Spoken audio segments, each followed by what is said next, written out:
Иманның дәмін не үшін біз сезбейміз? Иманның дәмін сезу үшін не істеуге болады? Осы сұрақтардың жауабын бейнероликтен толық ала аласыз. Сол себептен бейнероликті толығымен қарап шығуға кеңес беремін. Иманды ғалымдар нұрға балайды. Яғни лампа болса, соның ішіндегі жарық беретін түтікшесі ол иман. Ішіндегі түтікше жарық береді. Алайда сыртындағы әйнегі болмаса, жарық толық бөлмеге бере алмас еді. Түтікше иман болса, сыртындағы оны қоршап тұрған әйнегі ол амал екен. Яғни амал менен иман екеуі бір-бірімен тоғысқан кезде иманның көрінісі бере бастайды. Енді осы нұрды көбейту немесе оны өшіріп алуды Алла тағала пенденің бойына қалдырған. Қалай дейтін болсақ, яғни біз нұрды көбейту үшін, мына иманның дәмін сезу үшін біздер ізгі амалдар жасауменен оны көбейте алады екенбіз.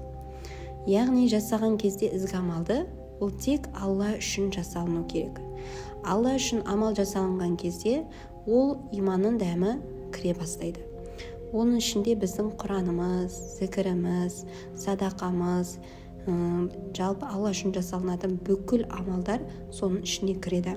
Осы амалдар жасала бастаған кезде біз не істейміз? Алла үшін арналған кезде иманның дәмін сезе бастаймыз. Енді осы нұрды біз немесе иманның дәмін сезбеуіне кедергі болатын нәрселер болады. Олар не деген кезде? Ол біздің күнәларымыз. Яғни кейде байқамай ғайбат айтып қоюымыз, өсек айтып қоюымыз, біреудің қақысына кіруіміз, харамды жеу, мөлшерден тыс ұйықтау, осындай күнә әрекеттер бұлар адамның нұрын жоя бастайды. Күнә әрекеттер жасағаннан кейін біз тәубе етпейтін болсақ, Алладан кешірім сұрамайтын болсақ, бұлардың зардаптары үлкейе береді. Жүректе не істейді? Ол үлкейіп біздің жүрегімізді қара батақтар басып, оны қоршап алады. Осылай адамның бойында иманның дәмін сезуге бұлар не істейді? Тосқауыл, яғни кедергі болып тұрады екен. Сол себептен біздер күнә әрекеттер жасаған кезде бірден Раббымызға қарай құлшылық жасап, сол әрекетіміз үшін өкініп, Алладан кешірім сұрап, ол әрекетті келесінде жасамауға бекінуіміз керек екен. Енді мүминнің нұры көбейетін болса, онда не істейді? Ол сыртқа көрінісін бере бастайды. Және де сырттағы адамдар одан нәр ала бастайды. Мысалға, қараңғы үңгір болатын болса, сол қараңғы үңгірге бір адам жарық шам апаратын болса, адамдар не істейді?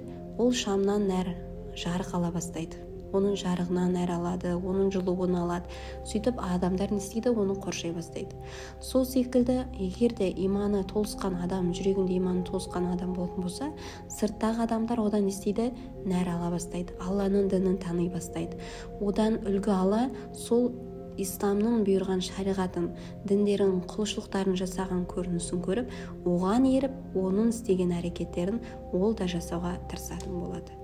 Сол себептен Алла тағала сіздер мен біздердің жүрегіміздегі иманымызды өшірмесін, иманымызды Алла тағала нұрын көбейтіп, ертең Алланың алдында жүзіміз жарқын болатын құлдардан болуымызды нәсіп етсін.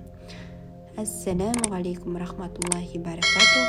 Міндетті түрде каналға тіркелуді ұмытпаңыздар.